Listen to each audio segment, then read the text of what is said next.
بسم اللہ الرحمن الرحیم۔ حضرت ابو سعید خدری رضی اللہ عنہ نے بیان کیا کہ رسول اللہ صلی اللہ علیہ وآلہ وسلم منبر پر بیٹھے، پھر فرمایا، اپنے ایک نیک بندے کو اللہ تعالیٰ نے اختیار دیا کہ دنیا کی نعمتوں میں سے جو وہ چاہے اسے اپنے لیے پسند کر لے، یا جو اللہ تعالیٰ کے یہاں ہے آخرت میں اسے پسند کر لے۔ اس بندے نے اللہ تعالیٰ کے ہاں ملنے والی چیز کو پسند کر لیا۔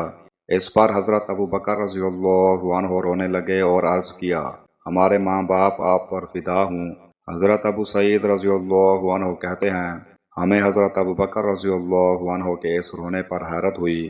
بعض لوگوں نے کہا، ان بزرگ کو دیکھیے، حضور صلی اللہ علیہ وآلہ وسلم تو ایک بندے کے متعلق خبر دے رہے ہیں جسے اللہ تعالیٰ نے دنیا کی نعمتوں اور جو اللہ کے پاس ہے اس میں سے کسی کے پسند کرنے کا اختیار دیا تھا، اور یہ کہہ رہے ہیں کہ ہمارے ماں باپ حضور پر فدا ہوں۔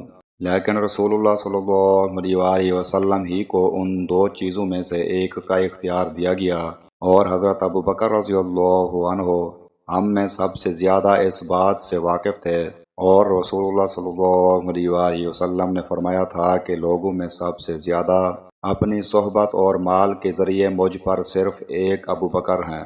اگر میں اپنی امت میں سے کسی کو اپنا خلیل بنا سکتا تو ابو بکر رضی اللہ عنہ کو بناتا۔ البتہ اسلامی رشتہ ان کے ساتھ کافی ہے۔ مسجد میں کوئی دروازہ اب کھلا ہوا باقی نہ رکھا جائے سوائے ابو بکر کے گھر کی طرف کھلنے والے دروازے کے۔ صحیح بخاری حدیث نمبر 3904۔ مسیب بن حسن صحابی رضی اللہ عنہ نے بیان کیا کہ جب ابو طالب کی وفات کا وقت قریب ہوا تو نبی کریم صلی اللہ علیہ وآلہ وسلم ان کے پاس تشریف لے گئے۔ اس وقت وہاں ابو جہل بھی بیٹھا ہوا تھا۔ حضرت صلی اللہ علیہ وآلہ وسلم نے فرمایا، چچا، کلمہ لا الہ الا اللہ ایک مرتبہ کہہ دو، اللہ کی بارگاہ میں آپ کی بخشش کے لیے ایک یہی دلیل میرے ہاتھ آ جائے گی۔ اس پر ابو جہل اور عبداللہ بن ابی امیہ نے کہا، اے ابو طالب، کیا عبد المطلب کے دین سے تم پھر جاؤ گے؟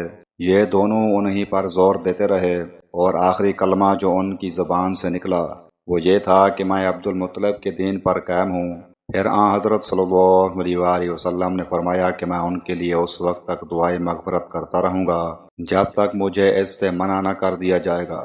چنانچہ سورہ برات میں یہ آیت نازل ہوئی، نبی کے لیے اور مسلمانوں کے لیے مناسب نہیں ہے کہ مشرکین کے لیے دعائے مغفرت کریں، خواہ وہ ان کے ناطے والے ہی کیوں نہ ہوں، جبکہ ان کے سامنے یہ بات واضح ہو گئی کہ وہ دوزخی ہیں۔